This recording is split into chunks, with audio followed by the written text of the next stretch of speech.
বিয়েবাড়ি মানেই দেখো সাজাগোজা আর খাওয়া দাওয়া, আর সেটা যদি হয় শীতকালে তাহলে তো আর কোনো কথাই নেই।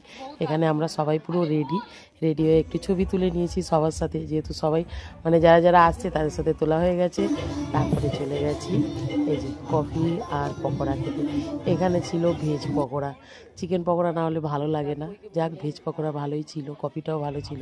তারপরে চলে গেছি কনের সাথে ফটো তুলতে। সেখানে গিয়ে দেখি ও বাবা, নতুন বউ তো আবার ফটোশ্যুট করতে ব্যস্ত, মানে ক্যামেরাম্যান ওর পেছাই ছাড়ছে না, এখনও অনেকক্ষণ ওর ছবি তুলবে, তারপরে আমরা গিয়ে তুলবো।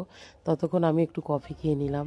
আর এখানে দেখো আমার মামিকে দুই হাতে দুটো কফি নিয়ে নিয়েছে, আর পকোড়া ছিল না, তাই দেখো মামা এক গামলা পকোড়া নিয়ে রেডি ওর জন্য, মানে মামির জন্য এক গামলা পকোড়া নিয়ে চলে এসছে। বলছে খাও, কত খাবে পকোড়া, ভেজ পকোড়া তো নিয়ে ভালোই লাগছিল খেতে। আর এদিকে আমার মেয়ে, ওর পিসির ছেলের সাথে দেখা হয়েছে যেহেতু, এবার ওই ছবি তুলতে ব্যস্ত, মানে আমাকে তুলে দাও। তারপরে পেয়েছি ছেলেকে, এদের তো সহজে পাওয়া যায় না কোথাও গেলে ছবি তোলা।